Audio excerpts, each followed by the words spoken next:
Bonjour à toutes et à tous, chères flammes jumelles.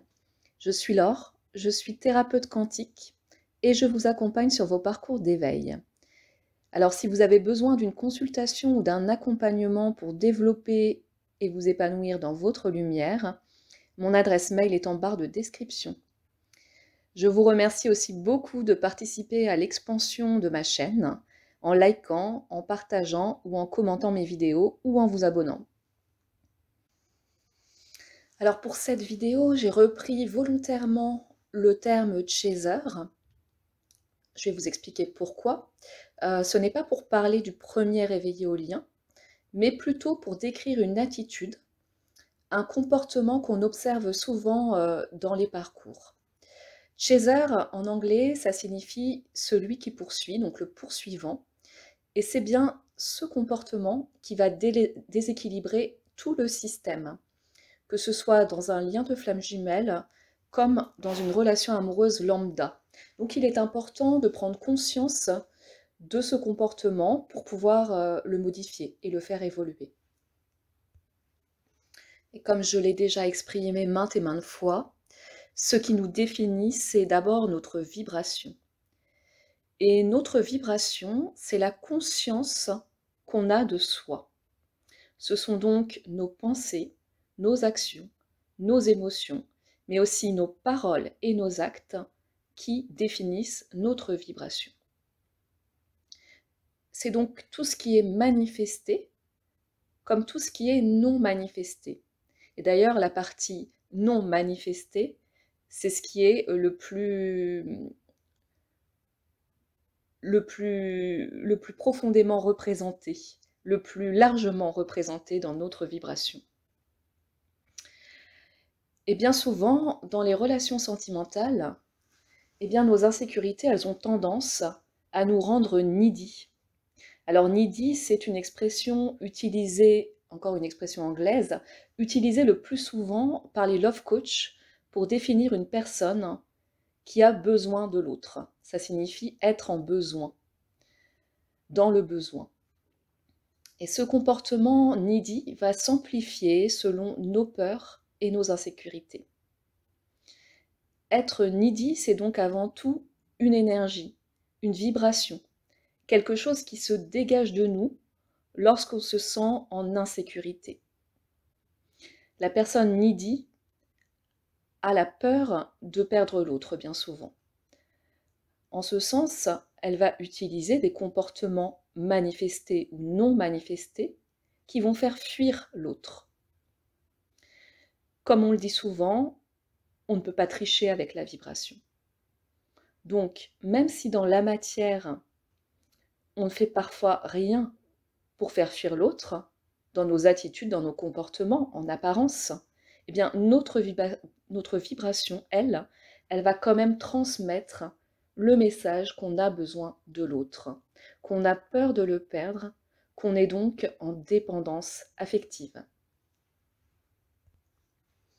En fait, quand on est needy, quelque part, on transmet à l'autre nos insécurités qu'on n'est pas capable de sécuriser, de combler, et on va lui demander, par notre énergie, même si ce n'est pas fait de manière manifestée, même si ce n'est pas exprimé, on va lui demander de venir combler nos manques.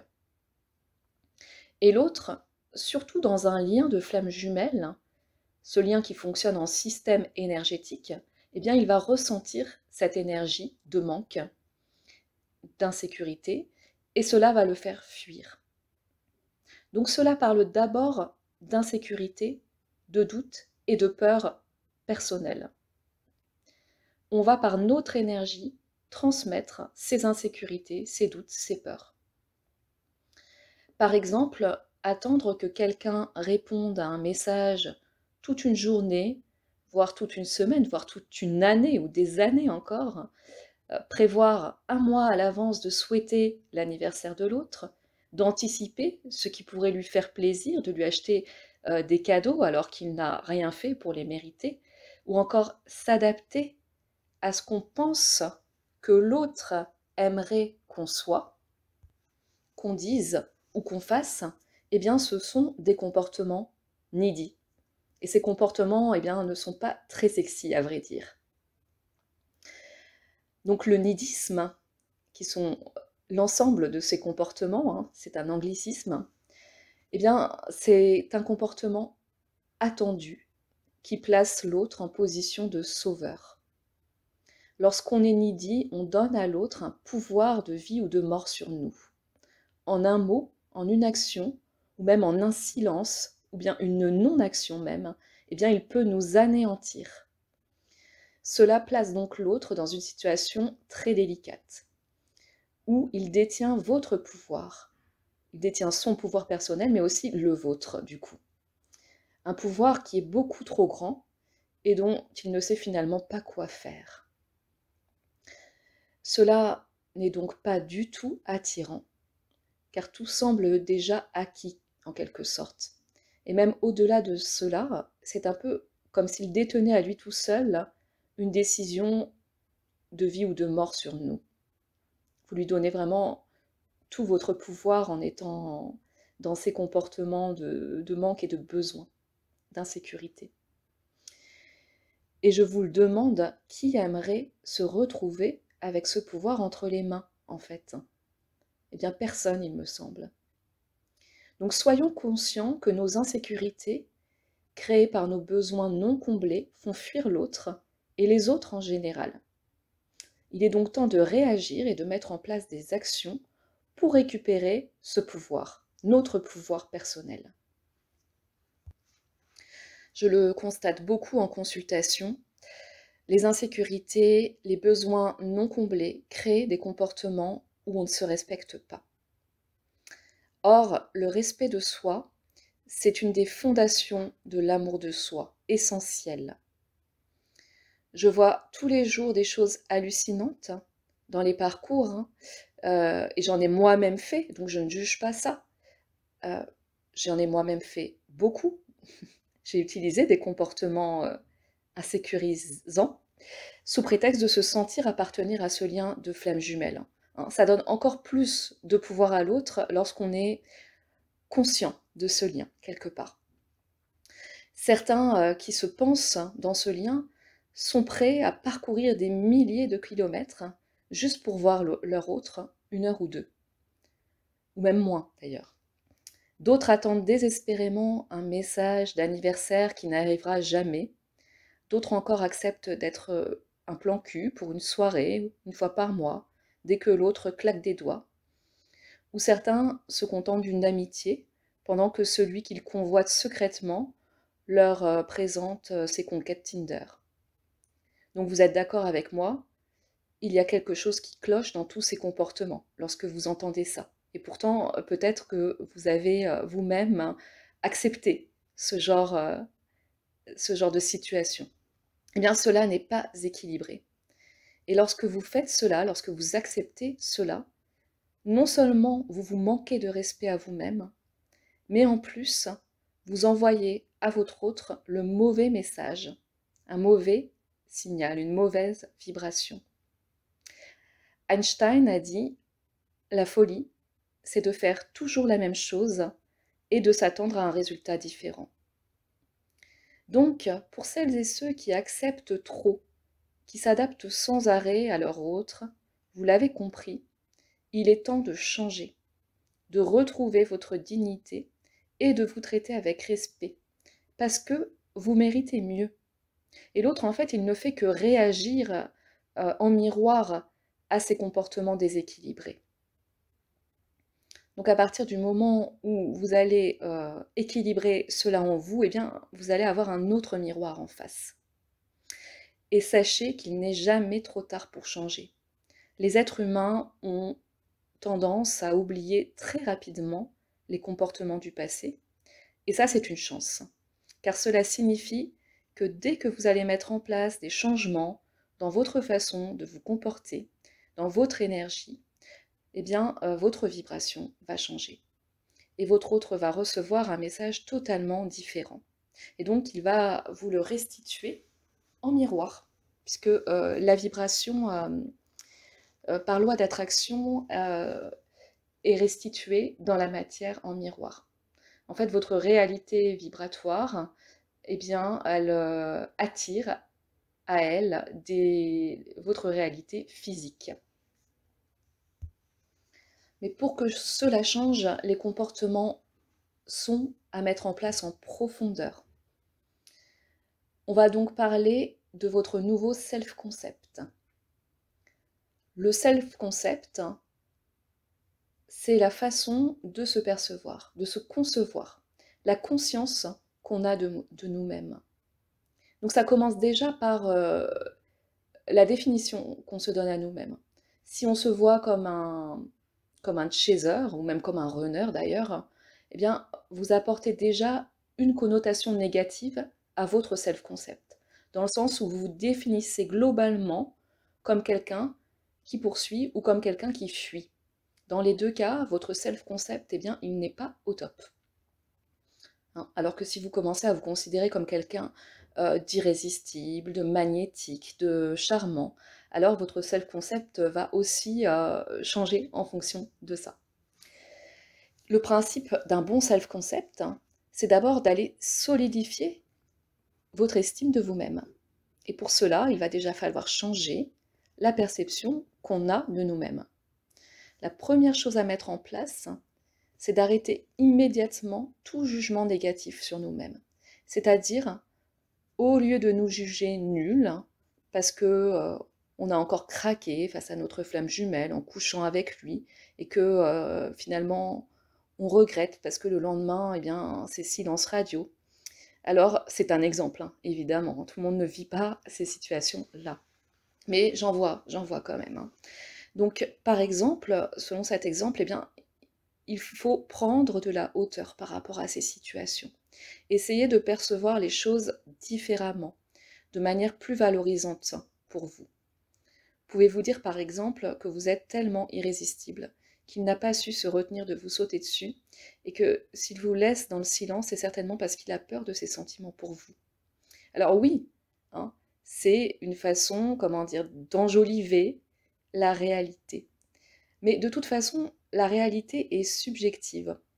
Donc vous ne saurez jamais ce que pense l'autre de vous réellement.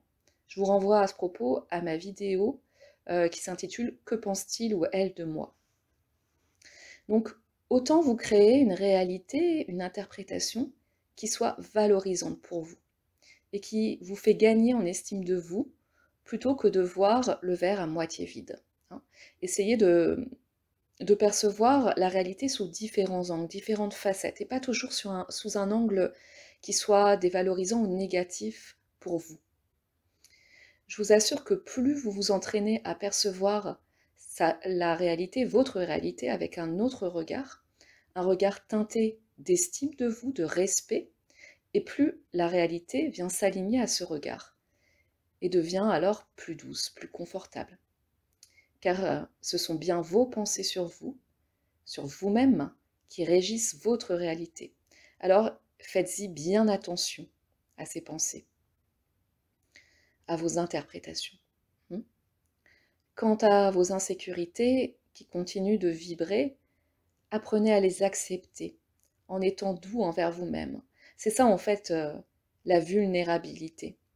C'est d'accepter ces insécurités, de les cajoler. Parce que ces insécurités, elles sont apparues au fil du temps, parce que vous avez vécu des relations difficiles, ou bien des situations dévalorisantes, compliquées, complexes. Mais cela appartient au passé. Alors décidez consciemment de vous créer un nouveau self-concept, en vous acceptant et en vous aimant, en aimant vos ombres, en aimant vos défauts, et vous verrez que l'estime de vous va grandir naturellement. Comme disait Jung, tout ce à quoi on résiste persiste. Alors, acceptez dans un premier temps d'être needy. Observez cela et rectifiez le tir, pour que ces comportements ne persistent pas dans votre réalité. Et ainsi, votre vibration va s'en trouver plus légère, plus douce, et donc bien plus attirante.